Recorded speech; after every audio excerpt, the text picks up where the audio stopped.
Football's a really hard game, and if you're not passionate about it, you can't play it because it'll eat you up. There are so many great athletes that never make it. And the great players were the first at practice. They worked the hardest. They had the most passion. Now, they were very talented, but they also were the most committed.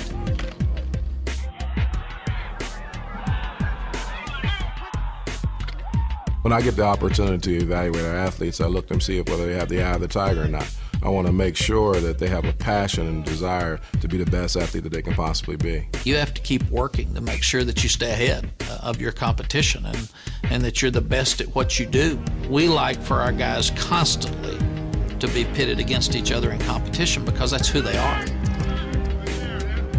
There's so many different ways to train. There's so many different ways to win. And what you have to do is develop a philosophy.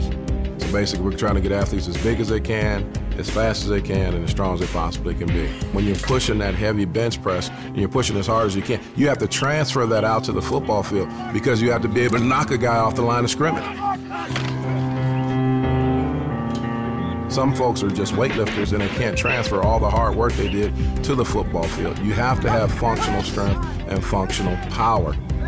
And then you have to be smart enough to change certain things about that philosophy as you go to fit the region, to fit the players and the parents that are coming in, to fit your fan base, and also to continue to stay ahead of the game in making sure that you've got the latest in exercise, training, strength and conditioning across the country.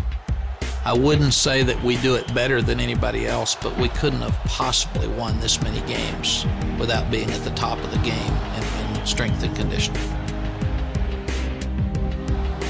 When it gets to the fourth quarter of a battle, everything comes out from inside and the warrior has to step forward. Because what happens is you culminate all your experiences that you had from summertime training, from early in the morning training, from lifting weights, to running, to pressing for that last rep, to running that last wind sprint. That's why we win so many games here late in the fourth quarter. We have passion, we have character on our team, and we're in better shape than most teams. Football teaches you after you, number one, you better be prepared for it every day. It teaches you after you get knocked down that you better get back up because somebody's going to run right over you and nobody cares.